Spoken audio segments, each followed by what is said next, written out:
All right, so we're back this week. I skipped a lot of the stuff for the prep, finishing the backside of the hood, and just scotch brightening it, scuffing it, whatever. I rescuffed these lights I've had for a while. I got to do for somebody. I'm just trying to get a bunch of crap done as much as I can today. This is all black and tinted. These are going to get smoked. These are going to get smoked.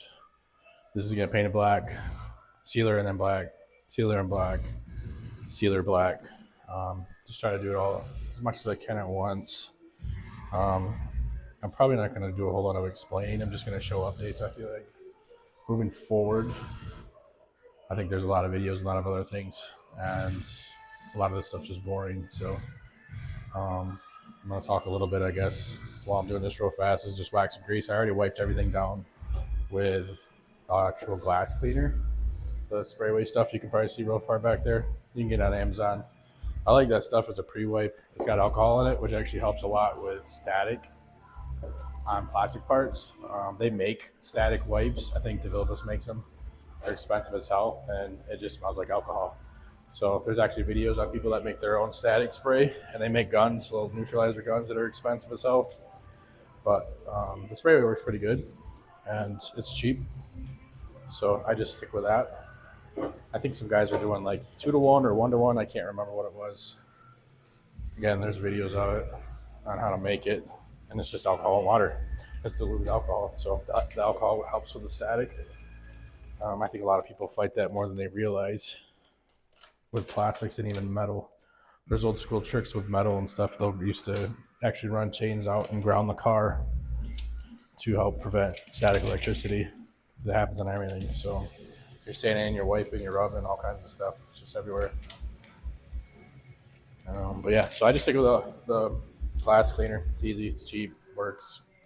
I did it without it for years, and you're always fighting battle dirt, especially where you're an idiot like me, and I do multiple things in my hillbilly booth because I'll stand in here, I'll grind shit, I'll do all kinds of crap in here, and I shouldn't do it because I just don't have the space. It's just a garage here. I don't have like a full facility that you can have separated areas to do certain things. Dream of mine to have someday, but I just don't have it right now. So I just deal with it, and you try to do as best as you can to eliminate stuff, dirt, and all that crap. So you can wet floors, stuff like that will help. Yeah, so you just do what you can do. Sometimes I wet the floor, sometimes I don't.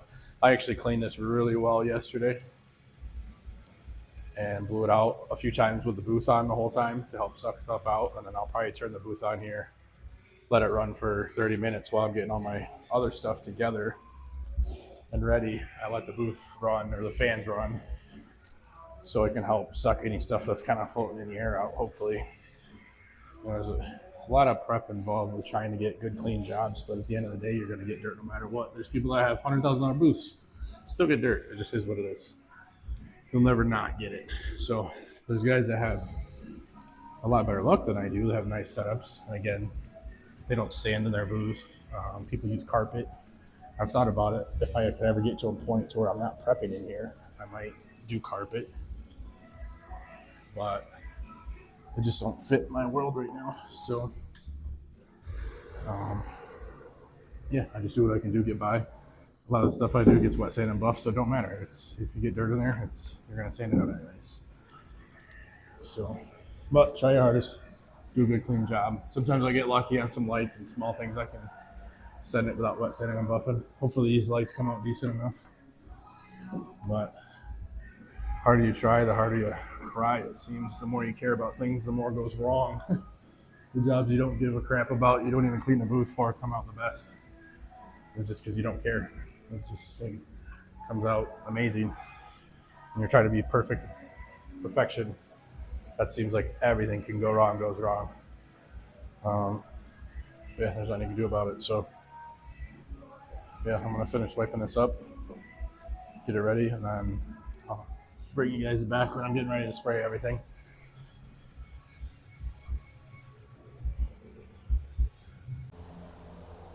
All right, hopefully this mic works. This will be a good test when I got the fans on in here. They're loud as shit, but I got it a little bit closer to my face. If not, I'll just have to put some verbiage, some wording on the screen, I guess, or the video when I'm doing this. So I ended up plasticking those because they're just going to get clear. They're going to get the tint. I don't want any of the sealer or black base to go over that stuff and put a haze or anything goofy on it. I want it to be nice and clean and clear when I'm done with them. So just tacking this stuff off real fast. I just buy these cheap things. They're kind of like throwaway up, but this one probably after this time. But you just want to do a good tack, even though I wiped everything down with box grease and alcohol. That's mainly for oils and stuff like that. This will help wipe any last minute dust that have been floating in here after the fans were kicked on.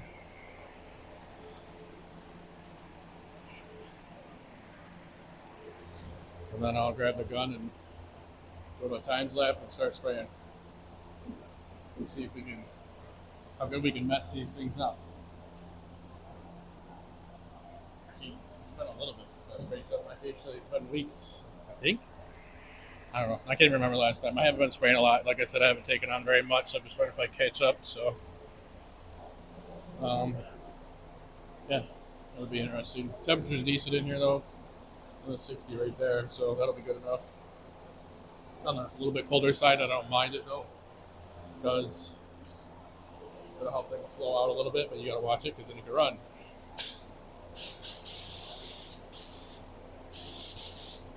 And I run a lot of stuff, all the time.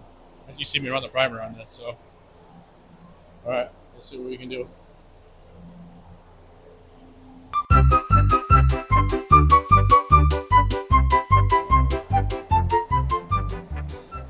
All right, so it's been about 25, 30 minutes, something like that.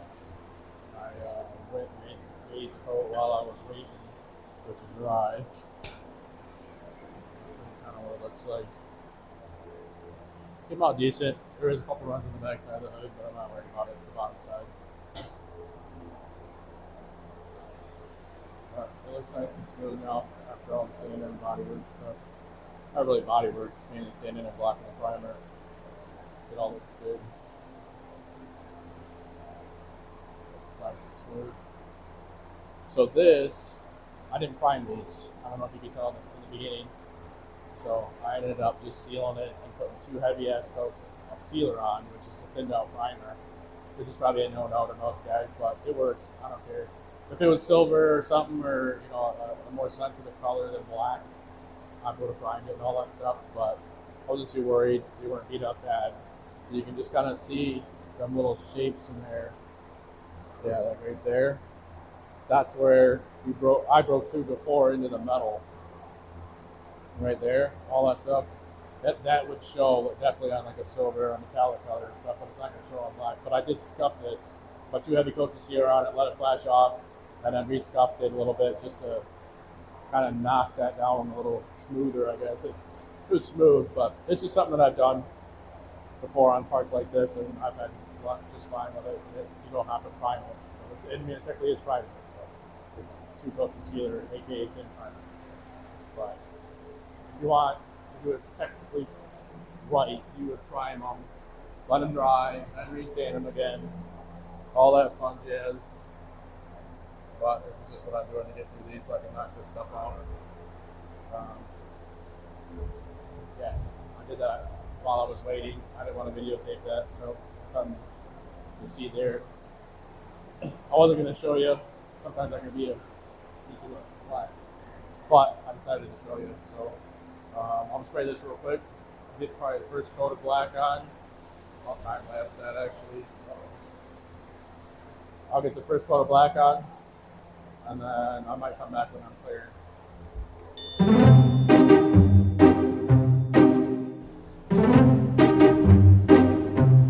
Alright, so I got everything based. I'll fix a few things during the first coat and second coat. You can see all the black shit that's all over this. That would have been all over the parts, so that's why I plastic that stuff off. Something I do that I didn't video, but it's a good tip for garage guys, is on your first coat, I always take 800 and go over this after my first coat of color. So if you're using gray sealer and then you put your color on, and you keep going and then you clear coat it, you go to wet sand and buff it, you might get like little gray white dots. So see, when you're wet sand buffing, that's dirt all the way that was in the sealer. So if you do your sealer, do your first coat of color, and then hit it with 800, you'll get like 99% of the dust dirt nibs that are in it that you would have seen later trying to sand out. So I try to do that, especially with dark colors, because I am going to wet sand and buff this one. And it came out pretty clean. There was only like 2 or 3 spots actually that I hit. It needed to hit, but I did take 800 over the whole panel just to check. Because you sometimes can't see it or feel it, but you'll see these when you're sanding. I got these looking a little bit better. They're not perfect, but I'll have some clear on. Be good to go. So these, I'm gonna wipe these down real fast with tack cloth, and I've been tacking between every coat also, just as another note. Yeah, we'll get a coat of clear on and see how it looks.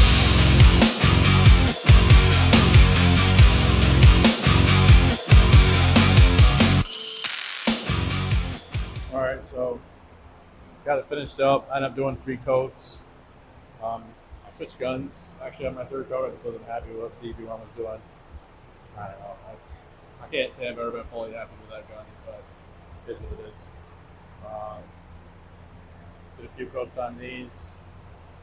Another tip with these, so like when you're spraying these downward like this, the light goes inside, makes them a lot brighter.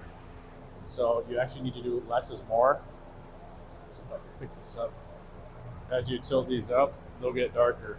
So that keeps them more functional. I know a lot of guys, they tend to go too dark with them, and then they look like crap. I think this looks better. It's a classier look. So you can tell how dark they are. Same with these. That one looks almost black. But there's really only a couple coats, and they're still going to function like factory. So there won't be any issues. You can kind of tell there in the reverse light. It's barely smoked. They came out decent. Same with these. There's some trash in it, but they look better. Good enough for Roots 4. This thing, I'm not completely happy, but I never am usually. So there's some trash in it. They laid out alright. I fought some things, but it's all part of paintwork. You gotta fight stuff every time. No matter how good you are. So it's not too bad. I actually put one of these in there for free, so that way when they go to car shows, they can pop the hood. He can hang his jacket on there, and you can hang his girlfriend's purse on there. I might leave it. If he doesn't like it, I can just take a razor to it and then shave it and then sand it out. But I figured I'd leave that big old hook right there. See if he likes that for just an extra feature. So I think I even put one somewhere in the front. Just one on the front, one on the back, just so to kind of be more, what's the word I'm looking for? I don't remember. But anyways, there it is. Nothing exciting, but that's done and ready to go. Now I can get back to these other projects. This K5 I can sub back on. This thing's going to get ready for primer here this week. I finally got the epoxy in the other day. So just got to do some final once over with it and get it ready back in the booth after I get these parts out. And we can get that thing rolling. This will be a fun one. Again, I'll have to check out Dominic's channel. I'll put not a link, but the name of the channel at the bottom. I don't know if I'm fancy enough for links yet. So, but that's today's fun. Glad to get these things done, get them out of here this week. I'll keep you updated on the next stuff, next fun stuff. Just wanted to add a little bit more. Yeah, to most, this probably looks like shit, and I don't disagree. But I'm gonna wet sand and buff it again. So I wasn't happy with the gun and what was going on with it. I was hammering on it. It just was super slow. You can kind of tell how orange peely it is.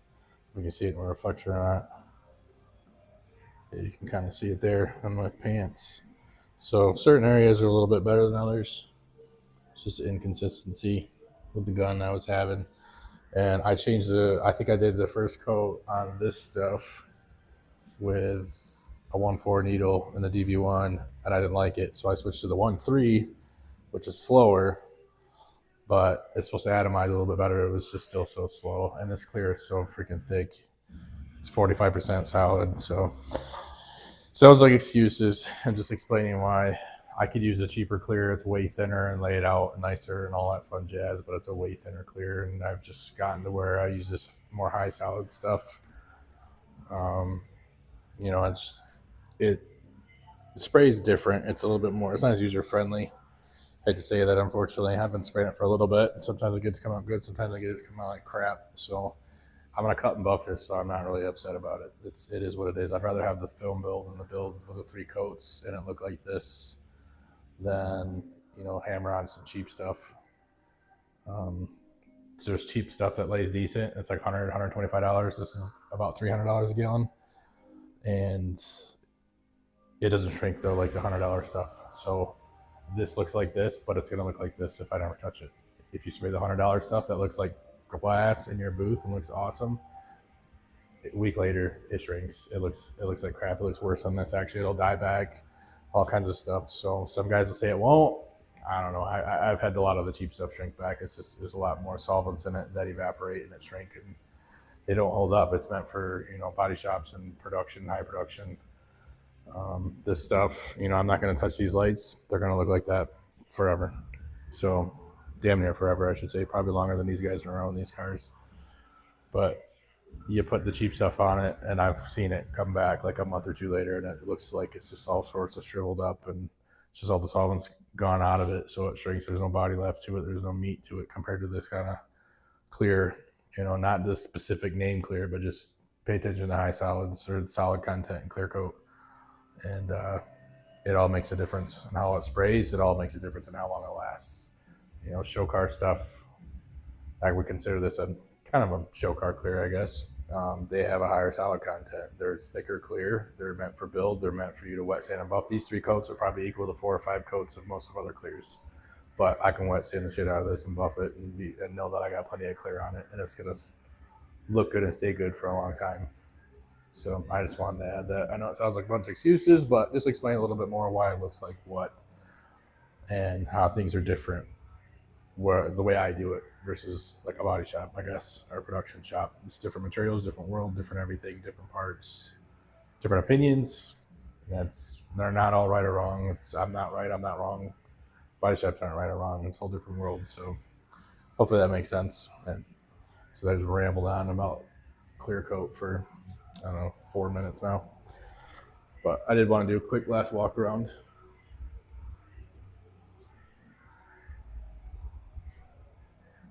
Just kind of show it all looks decent. See, it looks good from here. That's all that matters. All right, so got a few rounds of buffing to do, but I got it wet sanded and buffed.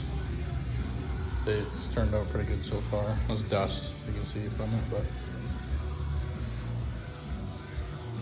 not bad. I gotta finish buffing in there with my smaller buffer.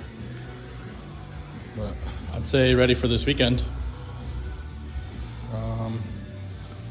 And then I'll probably do like a once over. Man, it's really hard to tell in there, but it's pretty good. I left a little bit of orange peel and only 1200 grit it instead of like 800 or 1000, but it should be pretty decent. I think it'll look good on the car. And then your pieces over here, I already wet sand and buffed. Your taillights, I didn't touch those. Those were fine. There's a couple dust nibs, but I'm not really worried about it. I wet sand and buff that. And those, you can kind of see it'll need like another buff.